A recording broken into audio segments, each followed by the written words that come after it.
Hmm.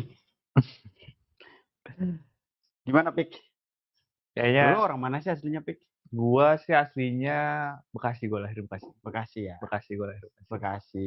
Bekasi itu kebudayaannya apa? Betawi dong. Oh, Betawi. Betawi. Kebetulan orang Betawi. tua gua Betawi. Betawi. Jadi Terus budayanya Bekasi itu ya Betawi. tawuran ya? Bukan. Enggak dong, masa tawuran. Ya ada sih tawuran-tawurannya sih. Ada. Ada. Tapi Betawi kok. Ya, oke. Nah, Pik, hari ini tuh kita mau ngobrol-ngobrol tentang banyak hal nih. Salah satunya tentang gimana sih yang tadi ya, makanya gue tanya ke lu, lu orang mana, terus lu eh, budayaannya apa gitu ya. Ya kita mau ngobrolin budaya ya. Kan lu udah nanya Iya, soal budaya nih. ada Berarti hubungan dengan budaya-budaya terus eh, masyarakat lah kayak gitu. budaya masyarakat. Ada politik-politiknya nggak? Oh pasti Pak. Pasti Kalau ya. bukan politik, Bukan kita ya berarti ya. bukan klinik Bukan demokrasi. klinik demokrasi ya. Berarti ada politik-politiknya, budaya, masyarakat. Nanti Apa nih kira-kira klinik nih? kecantikan dong. Hmm. Gimana? Nah, Jadi budaya, masyarakat, politik. hmm, Terkaitannya apa sih tuh? Budaya, masyarakat, politik emang ngaruh budaya sama politik? ngaruh lah Pak. Apa tuh? Gimana sih? Apa tuh yang bikin ngaruh apa tuh? Keterwakilan budaya kah Nah, situ? salah satunya itu tentang keterwakilan. Apa sih yang dimaksud dengan keterwakilan? Tapi kita nggak bahas sendiri. Nah, Kita nggak bahas berdua doang. Kita mau tanya dulu nih kabar-kabar abang-abang di depan. abang-abang yang keren-keren ini ya. Di sini gimana Bang Abdi kabarnya? Alhamdulillah baik, Baik. Mas Satria. Satu lagi, Mas Erik Mas gimana Erik kabarnya? Kurniawan gimana kabarnya Mas? Rencananya sehat. Lu tahu nggak Bang Abdi siapa? Nah, baru kenal gue sama Bang Abdi nih. Belum kenal. Belum kenalan jujur. Pelanggaran Dinda ini. Aduh. Bang Abdi ini ketua masyarakat adat. Ampun, Mengerikan nanti ya. ngeri kali. Moderator kita hari ini, host kita ini. Gitu. Berarti kita nanya ke beliau nih pas berarti ya. Ya. Soal masyarakat adat ya. Kan lu bertanya tadi apa keterkaitan antara budaya, politik, terus masyarakat. Nah, udah mulai dapat nih ceritanya ya. Oke. Dan Mas Erik tentulah.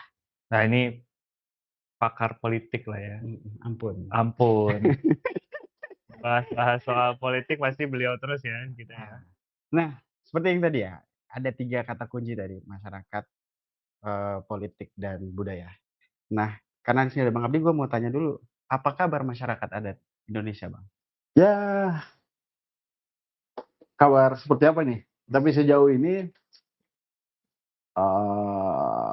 masih terus berjuang untuk mendapatkan pengakuan dari negara dan terus memperjuangkan hak atas wilayah adat, sumber daya alam, dan hak atas masa depan yang lebih baik untuk semua.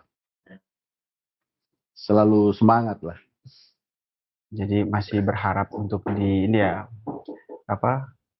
memperjuangkan keberadaan, eksistensi. Ya. Dilihat berarti ya. Berarti emang selama ini masyarakat adat tuh nggak terekognisi, Mas? Ya, mandat konstitusi kita, Undang-Undang Dasar 45 itu kan memandatkan untuk adanya pengakuan dan penghormatan terhadap masyarakat adat. Yang itu diatur dalam undang-undang. Dan sampai sekarang kan belum ada undang-undangnya. Undang-undangnya masih dimasak katanya. Jadi masih draft terus, hampir 2 dekade itu. Dalam bentuk draft. Lebih dari 15 parlemen tahun ya. Bener juga ya, maksudnya berarti di tengah pengakuan, katakanlah konstitusi kita udah mengakui keberadaan masyarakat adat lewat amanat konstitusi gitu ya. Tapi yang salah satunya operasionalisasi pengakuan itu lewat undang-undang, sampai hari ini udah berapa tahun Bang? Tadi undang-undang masyarakat adat itu? 20 tahun. Iya. Hampir 20 tahun. 20 tahun. Hampir mendekati 20 tahun. Itu masih dimasak atau udah basi? Atau kelamaan masaknya ya? Jadi bubur tuh ya? Dinamika politiknya sangat sangat alot ya. Emang nggak ada yang memperjuangkan itu di parlemen? Nah, ya sejauh ini kita lihat parlemen kita, DPR kita, selalunya kan RUU masyarakat adat ya. Itu adalah inisiatif DPR, jadi usulan DPR memang. Dan setiap proses pembahasannya, di akhir-akhir proses pembahasannya kan, aturannya kan harus, pembahasan bersama Iya. pemerintah. Terkendala political will dari pemerintah, kalau kita dapat informasinya ya. Tapi yang selalu menginisiasi untuk masuk, program legislasi nasional adalah memang DPR. Oke, inisiatif DPR dibahas di DPR. Nah, kalau sebenarnya itu mau di parlemen sendiri atau di DPR sendiri itu memungkinkan nggak ada perwakilan masyarakat adat? Bisa nggak sih dia jadi caleg atau jadi anggota Dewan Perwakilan Rakyat gitu? Ya, bisa. Itu kan hak kan, untuk bisa, eee, mewakili kepentingannya, hak setiap, warga negara saya pikir tentu saja kan, termasuk masyarakat adat. Ya, ya, ya. Oke, Bang. Tapi sejauh ini udah ada belum sih, Mas, eee, masyarakat adat yang duduk di kursi DPR RI ini, di Senayan gitu, udah ada belum sih keterwakilannya? Ada Udah ada ya? ada. Sejak sebelum-sebelumnya ya, sudah ada dan ya namun masih minoritas lah di parlemen. Dan sebenarnya isu soal, representasi ya, masyarakat adat ini kan kita di Indonesia kan mengenal beberapa tingkatan ya untuk di, representasi politik ya. Di parlemen itu ada nasional, kita tahu dengan DPR RI, ada DPD juga di situ, kemudian ada provinsi dan kabupaten. Dan, sejak awal jadi AMAN itu masyarakat adat melalui organisasi AMAN itu sebenarnya memasuki arena politik elektoral ya, secara elektoral itu sejak 2007. Itu pasca Kongres 2027 itu sebenarnya AMAN, gerakan masyarakat adat di Indonesia itu, memutuskan untuk, melakukan engagement atau dialog dengan negara. Salah satunya dengan cara mengutus utusan politik. Kalau di AMAN kami menyebutnya utusan politik masyarakat adat, ya. Jadi kata utusan ini kan berbeda makna dengan, perwakilan, Perwakilan. ya. Jadi ketika, kita menyebut dia utusan, jadi dia membawa mandat, diberi mandat untuk, duduk dalam ruang pengambilan kebijakan publik atau pengambilan kebijakan negara untuk menyuarakan atau memperjuangkan kepentingan orang-orang atau masyarakat yang memandatkan dia untuk duduk di situ. Dan itu sejak 2027 melalui Kongres AMAN ketiga itu di Pontianak, AMAN memutuskan untuk itu dan hingga sekarang, hasilnya ada sekarang 300 sekitar 340 produk hukum daerah tentang pengakuan dan perlindungan masyarakat adat di berbagai daerah di Indonesia.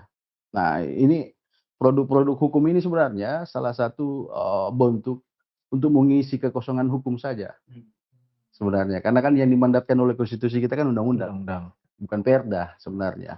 Tapi untuk dalam rangka mengisi kekosongan hukum secara hukum nasional, kayak kita dorong di situ, perda-perda yang ada saat ini. Iya, ya. Tadi utusan sama perwakilan itu berbeda.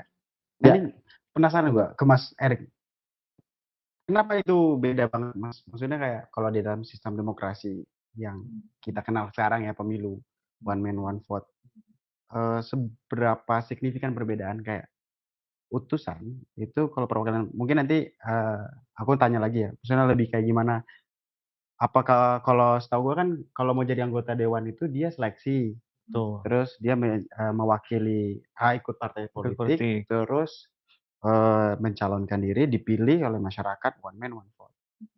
Nah, bedanya antara utusan dengan yang tadi, apa namanya, perwakilan Perwakilan itu. masyarakat adat. Menurut Mas Erik bedanya apa?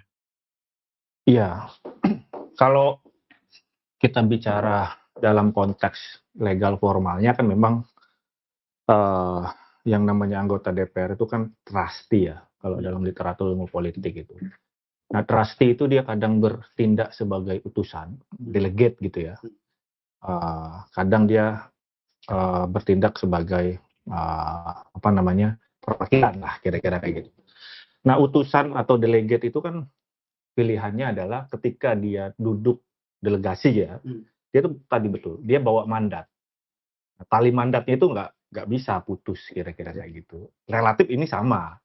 Mau dia mewakili misalnya teman-teman masyarakat adat, mau dia mewakili masyarakat pada umumnya, sebenarnya kan tali mandatnya ada. Bagaimana seorang anggota DPR itu punya kewajiban untuk memperjuangkan siapa yang dia wakili. Nah, wabil khusus misalnya ini dalam konteks masyarakat adat. Nah, tali mandat itu kan kayak diperkuat dengan memberikan diksi utusan misalnya kayak gitu. Karena dia nggak bisa keluar tuh dari kemudian apa yang mandat yang diberikan atau yang didelegasikan ke dia. Kalau perwakilan yang kadang-kadang dia bergerak sebagai trustee, nah dia tuh bisa ngambil keputusan sendiri tanpa harus konsultasi balik ke konstituennya, ke kelompok masyarakat adat lah dalam hal ini. Kalau trustee itu kan dalam situasi tertentu dia diberikan tidak hanya mandat isu, misalnya memperjuangkan undang-undang masyarakat adat, tapi dia juga diberikan kekuasaan lah oleh si rakyat ini, oleh si pengutus ini untuk mengambil keputusan. Itu yang trustee. Itu yang trustee kira-kira. Nah, itu dalam model keterwakilan yang sering kita diskusikan di literatur ilmu politik kan memang gitu. Mandatnya adalah kira-kira dia kadang-kadang jadi delegate, dia kadang-kadang jadi perwakilan. Nah, trustee itu memainkan dua peran itu. Nah, saya kira konteks formalnya seperti itu. Tapi kalau bicara soal bagaimana utusan tadi ya, delegate dari teman-teman masyarakat adat ini penting karena ini kayak merefleksikan situasi teman-teman aman ya, teman-teman masyarakat adat itu yang tadi dibilang. Hampir 20 tahun berjuang untuk mendapatkan rekognisi ya, pengakuan dari negara gitu ya, lewat undang-undang masyarakat adat yang sampai sekarang kan belum kejadian. Padahal itu clear mandat konstitusi di pasal 18B. Oke. Berarti recognition without representation. Betul. Ya. Begitu. Kurang lebih. Tapi ngomongin diakuin tapi tanpa ada yang mewakili gitu ya. Sesulit itu buat masyarakat untuk tembus Senayan itu, buat masyarakat adat. Ya, kita kan sekiranya teman-teman paham lah ya. Bagaimana sistem desain pemilu kita dan sistem desain undang-undang partai politik kita saat ini, di mana ya ruang-ruang untuk bisa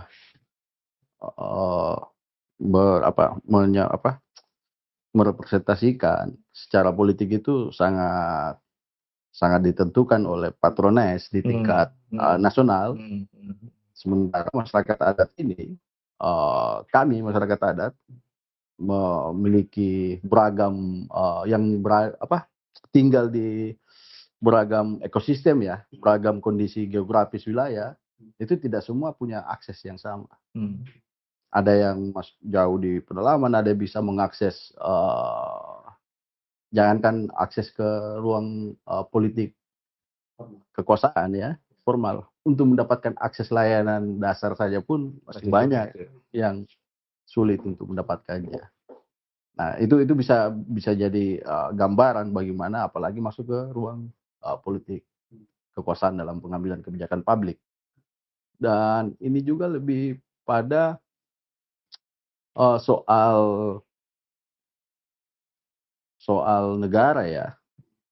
Selama ini melihat masyarakat adat itu masih menstigma masyarakat adat itu sebagai kelompok masyarakat yang terbelakang, tertinggal, bodoh, dan stigma-stigma yang sebenarnya itu kalau saya boleh menyebutnya itu justru masih melanjutkan cara pandang kolonial terhadap masyarakat. Dianggap belum modern gitu. Jajahan yang perlu diberadabkan, perlu dimodernkan. Padahal kalau kita mau jujur, di masyarakat adat lah itu inovasi pengetahuan, sistem hukum, sistem pengetahuan, dan praktek-praktek yang terus eksis sejak ribuan tahun dan bisa eksis dalam kondisi dunia modern kita saat ini kan justru menunjukkan bahwa kelompok masyarakat adat ini justru yang paling adaptif dalam merespon perubahan-perubahan, bukan cuma perubahan zaman, tapi termasuk perubahan rezim. Dari zaman ratusan tahun lalu kan, dari rezim kerajaan, rezim pemerintah kolonial dan rezim Indonesia. Jadi Konsisten berjuang ya. Ya, Terus berjuang dari masyarakat adat. berjuang Dari dan dulu ya? bisa eksis Bisa Ah, eksis. dengan eksis terus ya. Iya. tradisi dan pengetahuannya. Ya, Betul betul. apa namanya?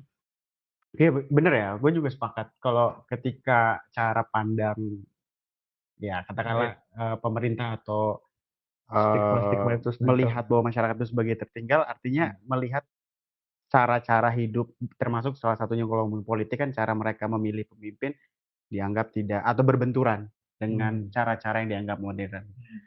Misalnya one man one vote.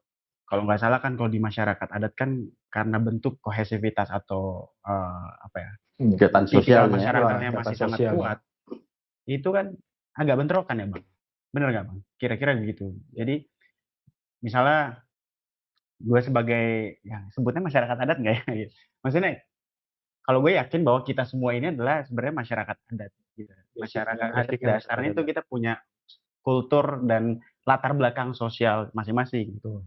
Dan nilai-nilai kita misalnya dalam memilih sesuatu itu kan memperhatikan kohesivitas. Nah, benturan yang semakin membuat setiap orang itu harus menentukan pilihan misal one man one vote itu sendiri dampaknya buat masyarakat adat kayak gimana?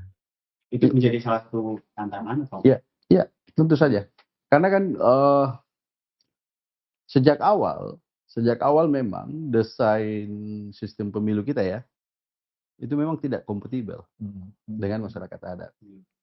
Dan kalau secara umum bisa dibilang tidak kompatibel dengan sistem yang dianut oleh orang Indonesia. Kalau kita mau lihat secara kultural dan sosiologis. Karena sistem pemilu, desain pemilu kita ini kan itu menekankan hak individu. Betul. Sementara kalau kita bicara soal masyarakat adat, di situ bicara soal kolektivitas, hak kolektif. Dan itu sudah ditegaskan dalam konstitusi kita, termasuk putusan Mahkamah Konstitusi, termasuk dalam instrumen hukum internasional juga. Ya. Soal kolektivitas masyarakat adat. Sehingga memang konsep yang tidak nyambung ini memang melahirkan tadi itu. Dampaknya apa kemudian hampir semua proses pengambilan kebijakan publik, masuk produk peraturan perundang-undangan dan kebijakan pembangunan itu selalu merampas, mengabaikan, menyingkirkan masyarakat adat dalam proses pengambilan kebijakan. Makanya sejak awal AMAN sebagai organisasi masyarakat adat, sejak AMAN pertama dideklarasikan tahun 99 di Jakarta,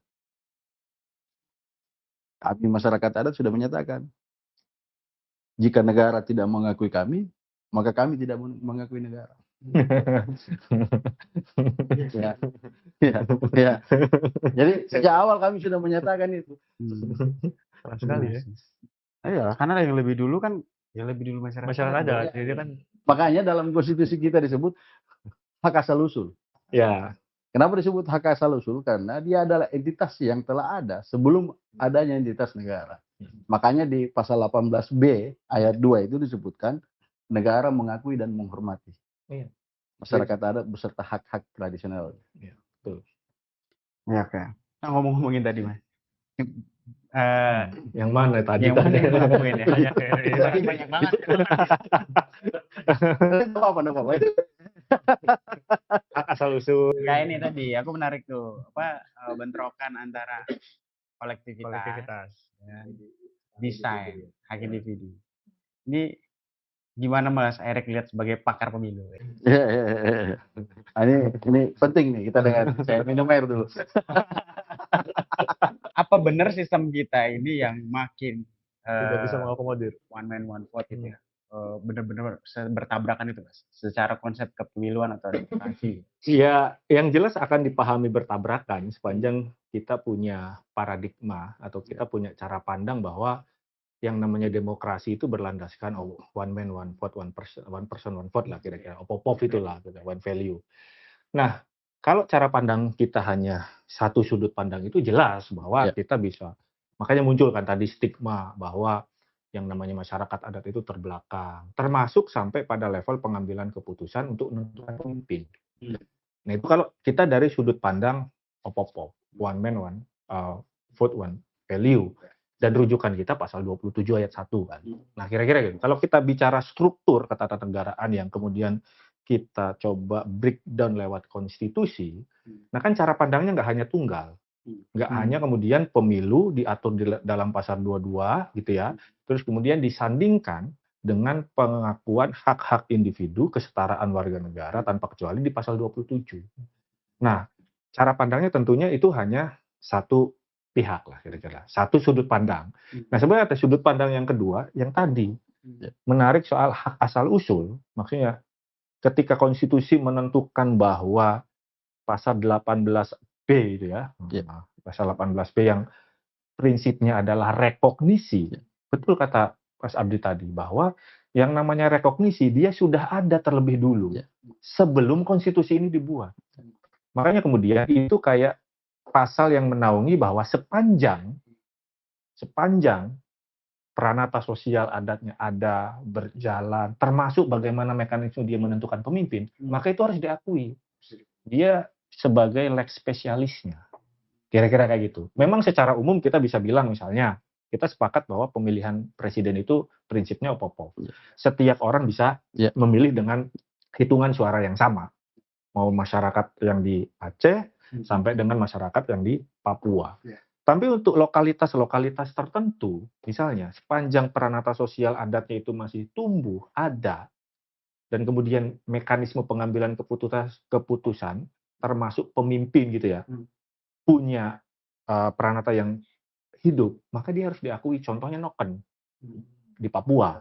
Berarti ada ya presiden itu sudah berlaku. Ada presiden itu kan dan nggak cuma di Indonesia. Nah sayangnya di kita tadi cara pandang cuma satu, Opopop tadi itu tidak melihat cara pandang lain yang memang itu di konstitusi ada, di perjanjian atau bahkan hukum internasional itu juga ada, praktek di negara-negara lain juga ada, kira-kira kayak gitu. Bahkan kira-kira kalau kita mau meluaskan bagaimana cara pandang kita, ya Noken itu salah satu yang kemudian dia bukan kemudian diakui itu karena praktek yang dalam tanda kutip ya, cara pandangnya praktek yang lain lah, kira-kira kayak gitu. Enggak, itu memang praktek yang sudah ada di daerah mana Noken itu, maka kemudian dia diatur.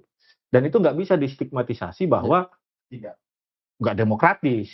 Terus kemudian kalau bisa nanti pemilunya jangan pakai Noken lagi, kira-kira enggak. Itu sepanjang disepakati, itulah jadi cara. Bahwa tadi prinsip kolektivitas dalam pengambilan keputusan, even dalam menentukan siapa pemimpinnya, ya itu boleh. Hak kolektif itu diutamakan. Jadi berarti dioperasionalisasikan sistem itu masih mungkin harusnya bisa ya, kayak contoh Noken itu. Noken, ya kayak gitu. Bahkan misalnya nggak hanya Noken lah, Noken di Papua, tapi kan kita juga beberapa tahun kerja dengan teman-teman di Aliansi Masyarakat Adat gitu ya. Terakhir di tahun 2022 kita riset juga kan sebenarnya praktek demokrasinya itu ada. Misalnya di Sumatera Barat Mentawai ya, ada Patibo ya. Pantibo.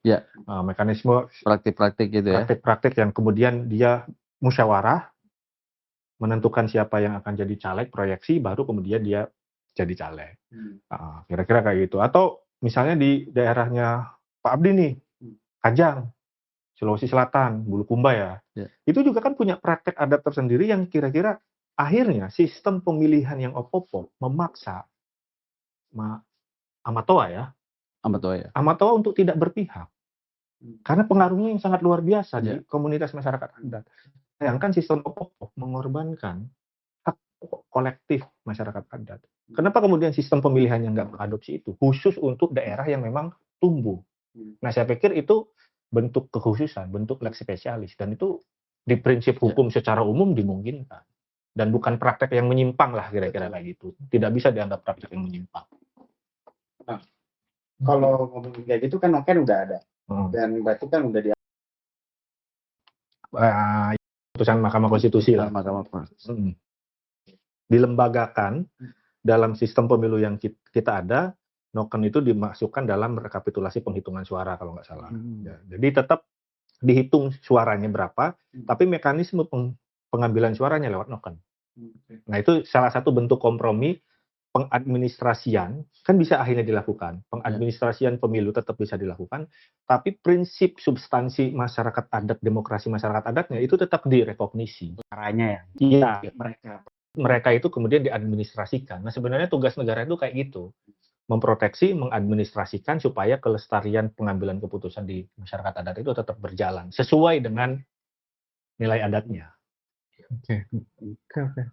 Ngomongin soal itu, menurut Mas Heri, undang-undang yang sekarang atau yang akan datang udah memungkinkan itu dipraktikkan di dalam, misalnya di masyarakat adat lain, di Amatoa, di Minangkabau, atau di masyarakat adat Dayak dan lain-lain. Ya, Undang-undang yang ada atau ya kalau kita mau jujur, enggak. Iya, sangat sulit. Jujur ya, misalnya gimana? Indonesia ini satu, paradigma Indonesia itu. Yang kemudian itu hampir tidak bisa diubah. Ini paradigma hampir dalam semua aspek lah ya. Iya. Kita ini Negara Kesatuan Republik Indonesia, NKRI. Harga mati, Pak. Ya.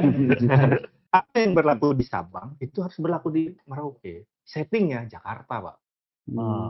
Artinya apa? Ya semua ini ditentukan oleh Jakarta dan itu harus seragam dari Sabang sampai Merauke. Persoalannya, itu penyakit kita, diseragamkan. Penyeragaman. Coba kita lihat, sistem pemilu proporsional daftar terbuka. DPRD seperti itu. DPRD kabupaten kota juga seperti itu. Hampir semua. Apalah yang... Kita kan kita bicara soal keadilan itu kan selalu diseragamkan. Padahal prinsip dasarnya adalah begini. Kalau semua diseragamkan opo-opo itu juga ya. Kalau kita tarik ke konstitusi ya misalnya, terus kita tarik lagi ke Pancasila.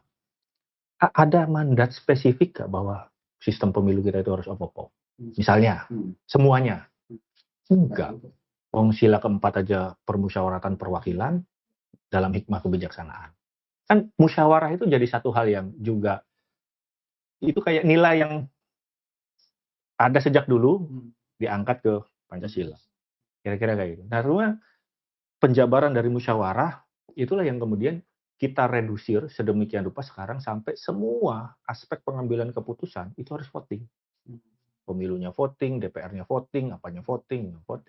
Dan kita menambah stigma musyawarah itu jadi kong kali kong. Parahnya kita ya, misalnya gini, DPR nih mengambil sebuah keputusan, gitu. Kalau dia voting, dianggapnya baik. Walaupun itu disetel sejak awal. Ya. Loh ya, kalau dia berkonsensus misalnya, ya, kita tuduhnya apa? Kan kong kali kong, Pak. Ya. Terlepas ya, misalnya musyawarah itu adalah, misalnya bisa jadi memang digunakan untuk trade off, tapi kan trade off dalam pengambilan kebijakan normal dong. Cuman kan trade off itu kan harus dijelaskan kemudian kepada publik. Dasar pengambilan keputusannya apa? Sehingga kemudian apa yang dimusyawarahkan sesuai nggak dengan kehendak publik. Kan pertanyaannya bukan cara dia mengambil keputusan, tapi pertanyaannya adalah output dari kebijakan itu sesuai nggak dengan aspirasi yang ada. Caranya bisa musyawarah, caranya bisa voting, kira-kira. Nah, termasuk dalam menentukan pemilih. Kita bisa sepakat pilpres itu langsung, gitu ya. Kita bisa sepakat misalnya nanti pilkada langsung, atau di sebagian daerah pilkadanya yang langsung, tapi punya mekanisme bagaimana merekognisi hak-hak kolektif masyarakat adat. Pemilihannya bisa nih tetap langsung nih. Tapi bagaimana kemudian desain sistem pemilihan kepala daerah itu mampu merekognisi hak-hak kolektif masyarakat adat. Aman membangun itu lewat pileg. Tapi itu juga tidak dilembagakan oleh negara. Misalnya, aman buat caleg utusan masyarakat adat. Itu kan inisiatifnya teman-teman di Aman. Tapi apakah itu direkognisi sebagai sebuah praktik demokrasi yang kemudian diatur dalam undang-undang? Nah, itu satu, konstitusi ngatur bagaimana kemudian jaminan hak kolektif tadi di pasal 18, tapi undang-undang pemilu belum punya kerangka operasional di titik mana dia itu bisa mengadaptasi sistem pemilihan yang opo-opo dengan model pengakuan atau rekognisi hak kolektifnya masyarakat. Yang beragam itu. Yang beragam itu.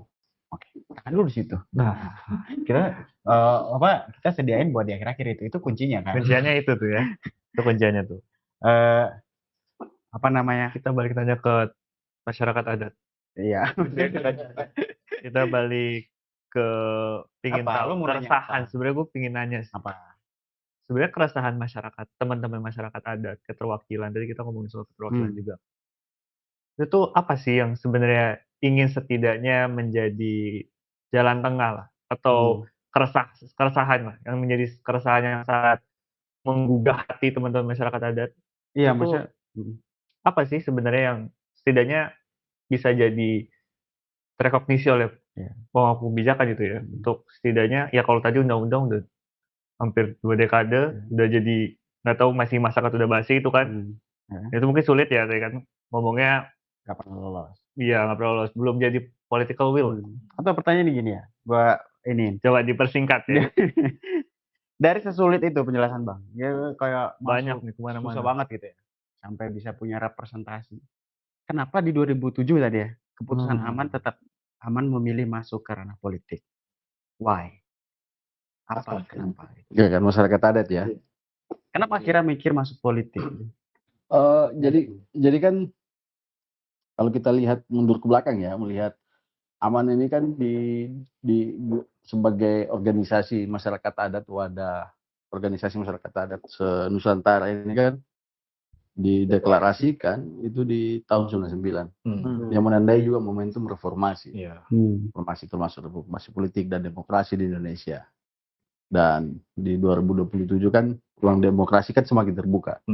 Semua kelompok, semua pihak bisa boleh bersuara dibanding yang Orde Baru sebelumnya kan.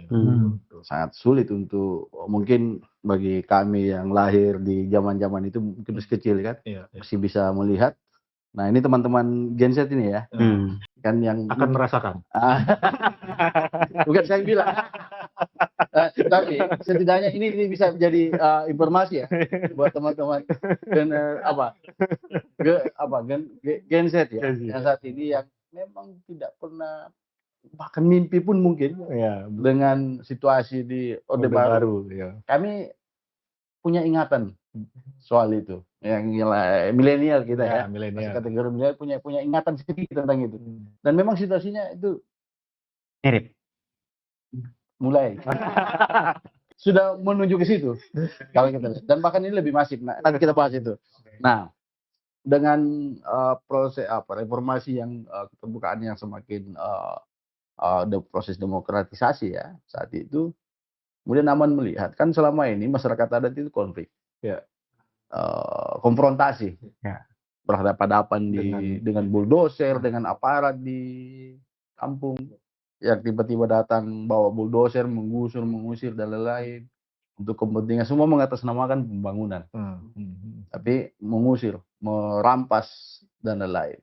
Nah, kita melihat karena ruang demokrasinya sudah terbuka untuk engagement dengan negara. Karena tadi awal tuh, jika negara tidak mengakui kan jadi membuka ruang dialog. Nah, ruang dialog ini kan bisa dalam banyak bentuk, termasuk di pemilu. Ya, untuk memastikan negara benar-benar hadir di tengah-tengah masyarakat adat dan masyarakat adat juga benar-benar dapat merasakan yang namanya kemerdekaan yang sesungguhnya dan menjadi warga negara Indonesia yang seutuhnya. Yang selama ini dianggap terbelakang, bodoh, hanya dijadikan objek dalam setiap proses pembangunan terutama dalam proses kebijakan negara. Jadi masyarakat adat itu juga ingin sebenarnya terlibat dalam proses pembangunan itu sebagai subjek yang sama, yang memiliki hak sama, apalagi terkait dengan wilayah adatnya. Jadi kan prinsipnya itu kan, prinsip demokrasi itu jadi ingin masyarakat adat itu ya yang harus sebenarnya mengambil kebijakan terkait masa depannya. Menentukan. Itu kan prinsip dalam demokrasi kita kan. Tidak ada satu pihak pun yang ditinggal dalam proses pengambilan keputusan. Nah itu yang menjadi anomali di Indonesia. Nah kita kembali lagi tadi. Padahal masyarakat adat kan menganut prinsip musyawarah mufakat. Baik itu dalam memutuskan atau membicarakan hal yang terkait dengan kepentingan bersama maupun dalam proses memilih pemimpin. atau dalam setiap proses pengambilan keputusan di masyarakat adat itu selalu mengutamakan namanya musyawarah mufakat. Nah kalau kita lihat lagi konstitusi kita kan dasarnya itu Pancasila juga kan memandatkan itu tuh. Iya, betul. Prinsip ideologisnya kan begitu tuh, Musyawarah Pancasila. mufakat itu. Dipimpin oleh hikmat kebijaksanaan Hmm. dalam permusyawaratan perwakilan. Perwakilan. Jadi sebenarnya itu kan digali dari para pendiri republik kita kan menggalinya dari Kekayaan Ya. Nusantara ya. ya kekayaan masyarakat kita, masyarakatnya dalam hal ini masyarakat adat. Jadi itu yang kemudian dirumuskan menjadi falsafah negara dalam Pancasila itu. Nah, cuman dalam praktiknya kita kemudian tetap menggantungkan itu di dinding, tapi mau praktiknya lain dengan konsep itu tadi itu, Popov. ya, yang sangat individualis. Iya, betul. Nah, di situ masalahnya. Kemudian kita kan bisa lihat selama pemilu 99, 2004, ya, pemilihan secara langsung kan, 2004. ya 2004 sampai sekarang 2004 2024. dalam setiap penyelenggaraan pemilu kan pasti ada saja masalah dalam penyelenggarannya kan. Ya, betul. Padahal kalau dipikir udah berapa kali harusnya kan makin lebih baik. Ya. Ya kita juga tidak bisa pungkiri ada juga perkembangan ke arah yang baik. Tapi kan praktik-praktik itu kan masih terus terjadi. Ya. Jual beli suara. Ya. Dan banyak yang para pemimpin yang dihasilkan dari proses pilkada yang one man one vote itu kan kemudian berakhir di Trofi ya. diuji. Dan prosesnya kan cara mengeceknya sederhana saja sebenarnya. Cek MK. Berapa gugatan setiap pemilu yang masuk di MK. Nah, itu berdekatan dengan Ya, itu kan bisa menunjukkan bahwa pengguna rompi orang. Ya. Proses ini tidak pernah juga benar-benar mampu mengakomodir aspirasi politik dan tidak pernah mengakomodir yang namanya keadilan dalam proses pemilu itu. Cara mengukurnya cek aja di MK berapa atau di DKPP. Ya di semua lembaga-lembaga yang mengurusi yang punya kewenangan terkait itu pelanggaran-pelanggaran lah pemilu. Larinya ke hulu ke pemilunya. Ya. Mereka semua menggugat itu. Artinya menunjukkan bahwa sistem ini juga punya kelemahan. Punya besar kelemahannya. Dan tidak pernah juga berhasil untuk menghilangkan yang namanya money politik. Justru money politik di Indonesia saat ini sudah terang-terangan, APBN pun digunakan untuk money politik melalui bansos. Sebelum ke sana, Bang. Sebelum tanya kan? Bansos. Sebelum ke sana.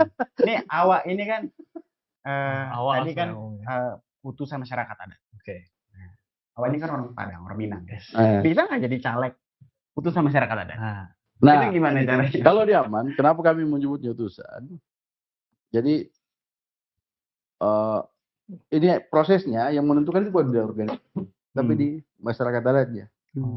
Jadi utusan-utusan politik yang maju ini memang harus merupakan orang yang diutus dari masyarakat adatnya melalui proses musyawarah di kampung-kampung. Jadi bukan dia sebenarnya yang maju sendiri, yang mencalonkan diri, tapi dia harus diutus oleh masyarakat adat. Berproses di komunitas. Di komunitas. Oh, biasanya kalau di kampungku kan diputuskan secara bersama mulai musyawarah untuk kami kasih mandat maju. Kau naiklah.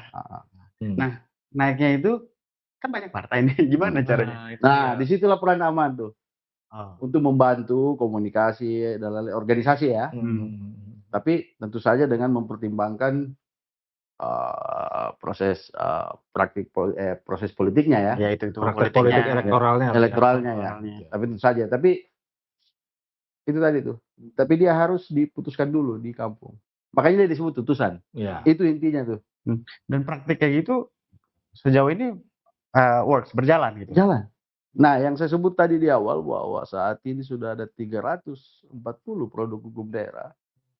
Itu sebagian besar itu memang di produk yang dihasilkan utusan-utusan politik masyarakat adat yang melalui proses tadi. Ya.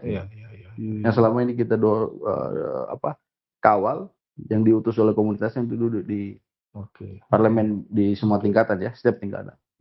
Nanggung nggak sih, Bang? Kenapa nggak jadi partai sekali? Iya. Itu diskusi lagi. Itu lanjut dulu. Itu diskusi lagi. Itu diskusi lain itu. Oke.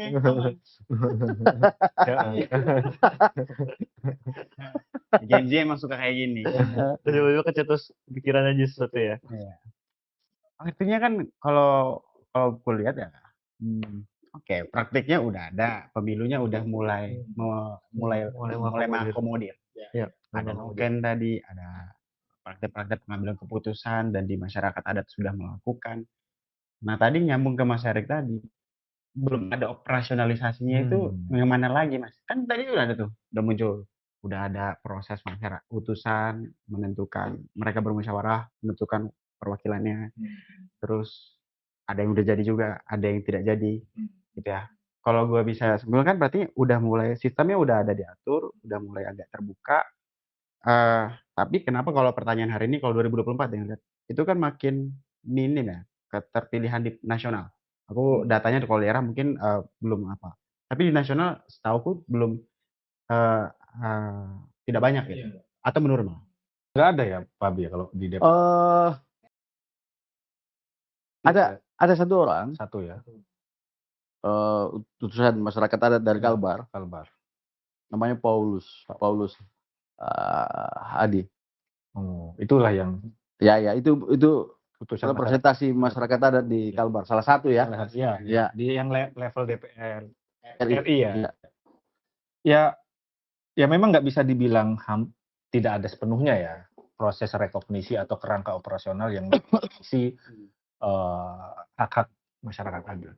Tapi memang ya pengalaman kita di SPD kerja dengan teman-teman aman gitu ya sejak 2017 lah ya, memang kita sudah mendorong berbagai upaya. Salah satunya misalnya soal prinsip penataan daerah pemilihan. Nah, prinsip penataan daerah pemilihan itu kan salah satu prinsipnya yang diatur dalam undang-undang itu kan kohesivitas. Nah, itu memang sudah masuk dalam tataran regulasi. Ya. Yang kedua, misalnya soal bagaimana jaminan hak pilih terhadap masyarakat adat. Memang ada rekognisi yang lebih kuat, tapi kan belum menyelesaikan keseluruhan permasalahan tentang pengakuan hak pilih. Masyarakat adat ini kan tingkat keinginan untuk berpartisipasi di pemilunya tinggi, kira-kira kayak gitu. Tapi masih ada beberapa kelompok masyarakat adat karena urusan administrasi dia tidak bisa tereksklusi karena hak dasarnya hilang. Dia misalnya konflik wilayah, terus kemudian dia tidak bisa mengurus dokumen administrasi, karena dia nggak punya dokumen administrasi, KTP dan lain sebagainya, maka dia nggak punya hak pilih. Nah, hak pilih itu kayak jadi konsekuensi dari tidak adanya pengakuan terhadap masyarakat adat. Itu satu problem yang harus selesai dari tataran administrasi. Yang kedua tadi dari sisi substansi, kita memang baru bisa mendorong prinsip kohesivitas dalam penataan daerah pemilihan. Dan praktek itu coba kita dorong lewat dulu pengaturan daerah pemilihan di Perpu Papua, daerah pemekaran Papua. Nah, itu dari situ kita bisa membuktikan bahwa ketika kita mengedepankan prinsip kohesivitas, itu juga tidak mencederai prinsip proporsionalitas. SPD waktu itu sama teman-teman aman di Papua kan membagi wilayah Papua itu kalau nggak salah 7 wilayah adat besar. Nah, 7 itulah yang kemudian jadi acuan kita menentukan dapil provinsi. Dan setelah kemudian 7 itu berkesesuaian dengan wilayah adatnya, kita hitung indeks disproporsionalitas itu juga di bawah 4%. Artinya sangat proporsional. Artinya ketika kita mengedepankan kohesi masyarakat adat, itu juga nggak selalu berbenturan dengan prinsip tadi. Bisa dikatakan prinsip komunalitas itu bisa ketemu juga dengan prinsip yang individualis tadi, proporsionalitas misalnya. Itu kan perwujudan.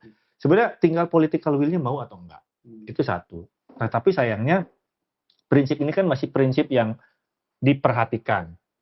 Sunnah lah kira-kira, belum jadi kewajiban. Nah, sebenarnya kita pengen juga mendorong ada mekanisme di daerah-daerah khusus yang basis masyarakat adatnya kuat, prinsip ini jadi yang utama. Kira-kira kohesinya dulu deh, baru kemudian dihitung proporsionalitasnya. Nah, itu yang kedua, kita juga ingin ada semacam mekanisme konsultasi yang lebih formal. Kira-kira kayak gitu. Bahwa di daerah-daerah yang basis masyarakat adatnya kuat, KPU sebagai leading sektor penyusunan dapil, dia harus membuka keran konsultasi ke masyarakat adat. Bahkan usulan dapilnya masyarakat adat mana? Kira-kira kayak gitu. Itulah yang jadi pertimbangan utama dalam mereka menyusun daerah pemilihan, khususnya di daerah-daerah yang memang basis masyarakat adatnya kuat, Toraja, misalnya tadi Bulukumba, Papua, misalnya kayak gitu ya, yang menurut pemetaan aman itu kuat lah. Nah, itu level selanjutnya, mengadaptasi bagaimana praktik-praktik yang tadi, misalnya ya, ini kan secara kultural udah didorong tuh sama teman-teman aman, bahwa mekanisme caleg putusan masyarakat adat itu sudah melalui proses musyawarah di kampung-kampung adat. Nah, proses itu mau nggak direkognisi dalam model kandidasi partai? Sebenarnya kan mandat partai sama. Partai itu, dia tumpuan masyarakat adatnya kan konstituen lah kira-kira. Ya. Kan harusnya partai dalam melakukan pencalekan, itu kan lewat kongres anggota. Nah, kira-kira kayak gitu. Nah, ini udah ada nih prakteknya. Di daerah-daerah tertentu tinggal diidentifikasi, misalnya daerah Bulukumba tadi ya. Ya sudah, ada nggak mekanisme-mekanisme adat yang dilalui? Maka ketika ada, partai bisa nggak didorong untuk merekognisi itu? Apapun partainya, misalnya kayak gitu. Tinggal nanti berkesesuaian nggak dengan visi misinya di masyarakat. Jadi kan prinsip apa yang dilakukan oleh teman-teman masyarakat adat itu adalah potret bagaimana demokrasi internal di partai politik jalan. Tinggal partai politik recognize nggak? Nah, kayak gitu. Karena partai juga punya kewajiban kira-kira gini.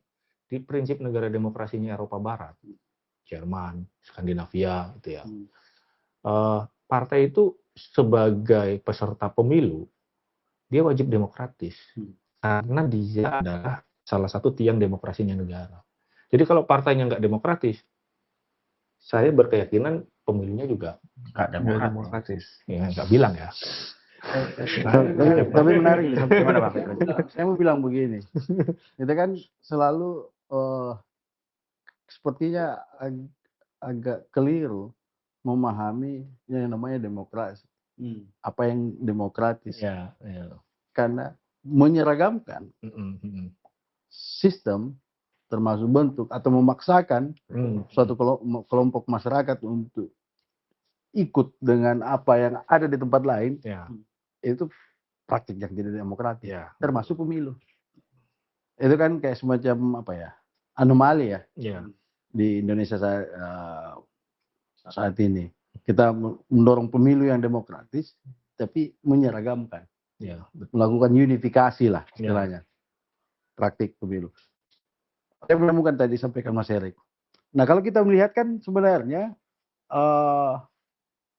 di aturan, bahkan di putusan MK ya tentang sistem noken di Papua kan, kayak kita harus pahami bahwa noken di Papua itu kan yang kita sebut noken itu kan tas, tas tempat menyimpan barang, tas orang Papua itu noken. Tapi noken dalam konteks pemilihan itu kan sebenarnya ada proses di belakangnya. Itulah musyawarah adat di kampung. Apa yang diputuskan dari musyawarah adat itulah kemudian misalnya si A yang disepakati oleh kampung itu, karena sistemnya masih one way pakai surat suara, diambillah surat suara itu, ditulislah semua itu A. Tapi yang dicoblos ini A semua ini karena itu yang disepakati. Itulah yang dimasukkan ke kotak suara. Kertas suara itu dimasukkan ke kantong noken. Untuk diserahkan ke KPU. Jadi ini mempertemukan antara demokrasi deliberatif dengan substansial dengan prosedural one man one vote ini melalui surat suara. Jadi orang lihatnya nokennya, surat suara yang ada dalam kantong noken. Tapi yang tidak dilihat itu adalah proses musyawarahnya. Yang kemudian mereka sampaikan ke kepala suku, oke, kita sepakati ini. Ya. Nah, tapi selain itu diakui oleh putusan MK ya, kalau saya tidak salah nomor berapa tuh? 49 tahun 2009 ya. 48 2009. Betul. Nomor 47. Putusan MK nomor 47 tahun 2009 dan ada beberapa putusan MK juga yang menguatkan itu kan ketika ada yang melakukan gugatan terhadap praktik itu.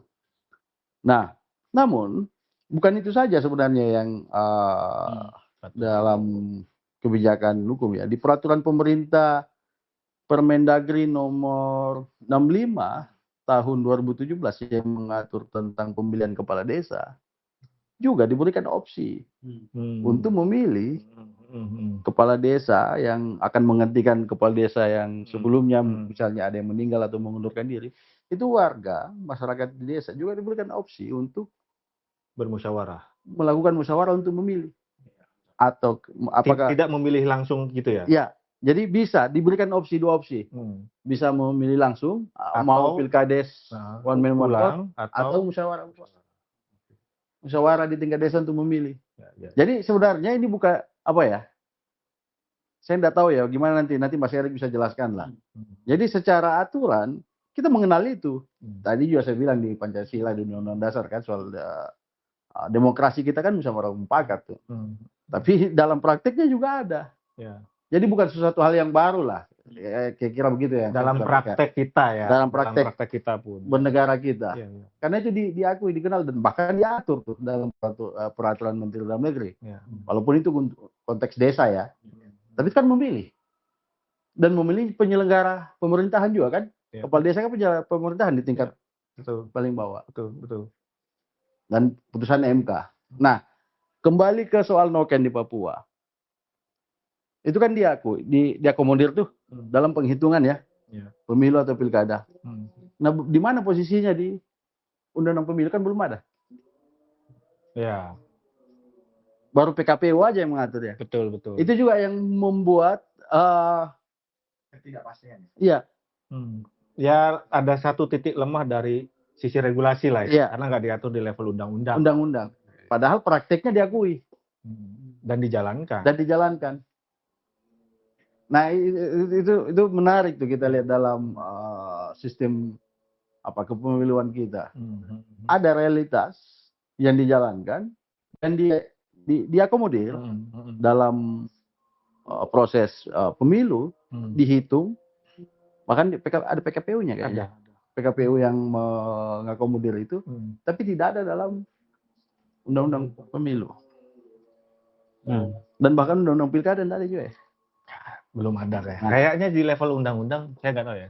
Nanti kita bisa koreksi sama-sama. Tapi memang penting untuk menghadirkan kerangka regulasi selevel undang-undang yang tadi merekognisi bagaimana praktik demokrasi yang sudah tumbuh lama di Indonesia gitu ya, berkesesuaian dengan nilai adat budaya yang ada, itu juga penting. Nah, makanya undang-undang pemilu itu punya PR yang cukup berat kalau kita mau ya mungkin gini ya, kira-kira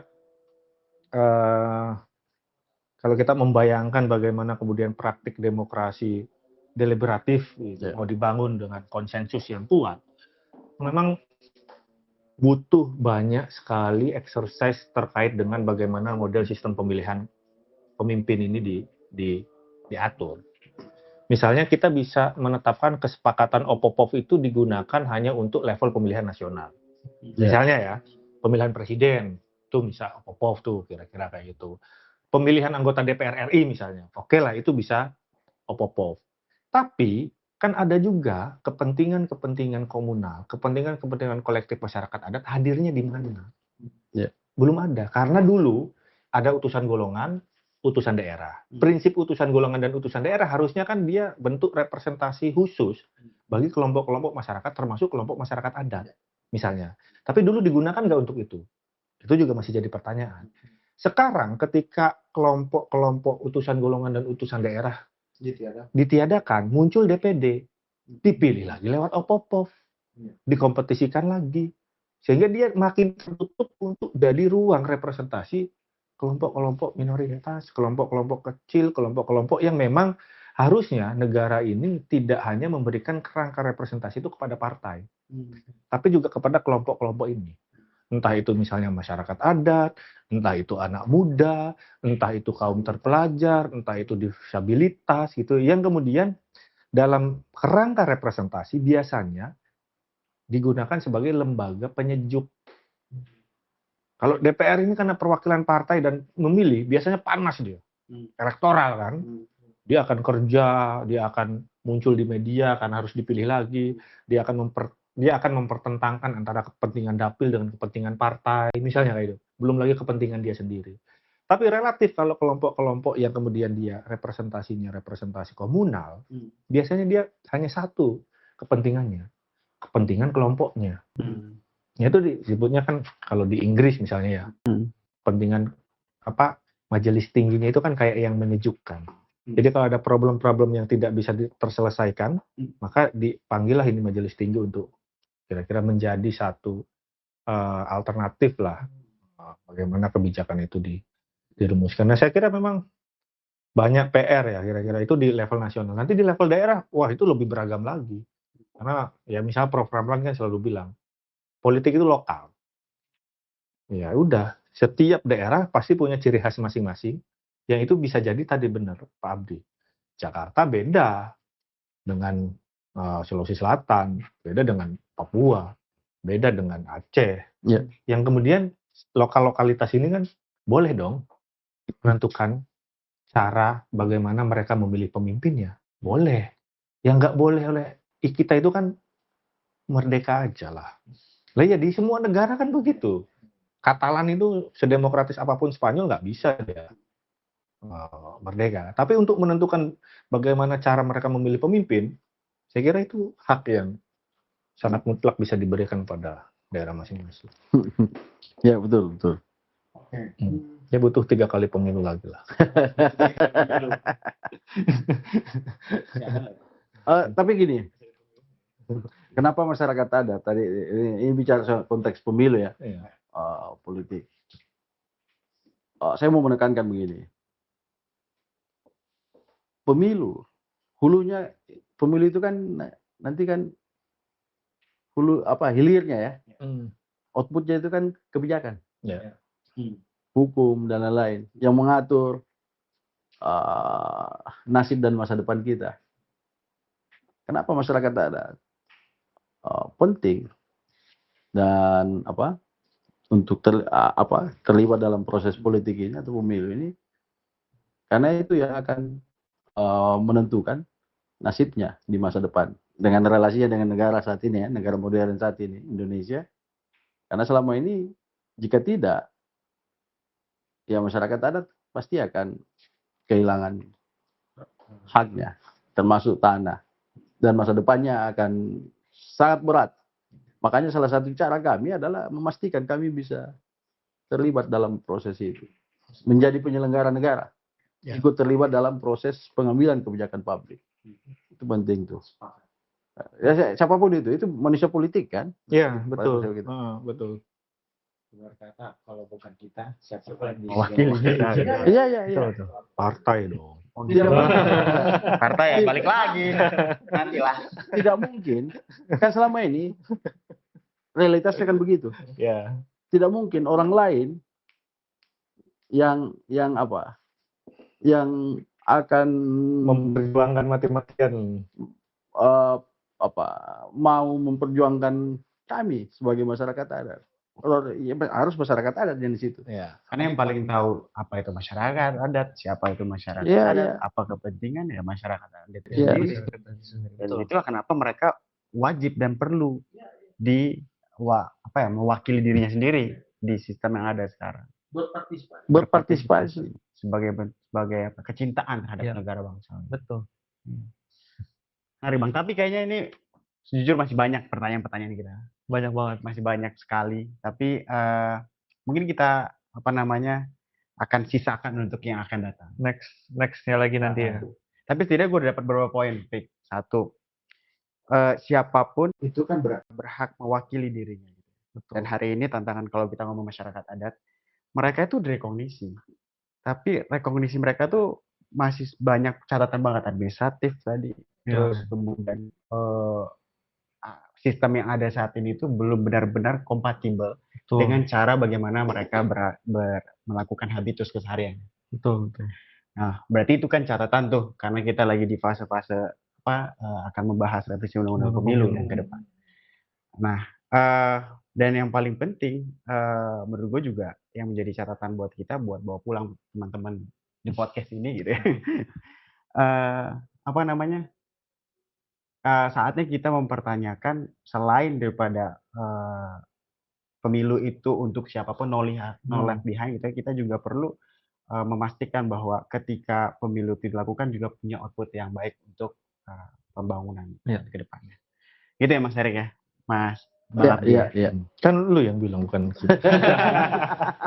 Lagi aja kan. Emang gini abang-abang ini suka gitu. Dia udah bilang kayak zaman dia dulu kalian akan merasa Gitu. ini ancaman atau apa maksudnya? Tapi Mas Heri, emang benar akan ada pemilu di 2029? Wah, Bener lah Bang. Ah, benar, masih yakin ya? Masih yakin kita. optimis kita ya. Enggak 2027. Dipercepat. Oh iya. Aduh, nanti ditelepon ini. Oke, terima kasih. Mungkin itu pembahasan kita hari ini. Oke, tutup. Kita tutup. Yakin usah sampai. Masuk.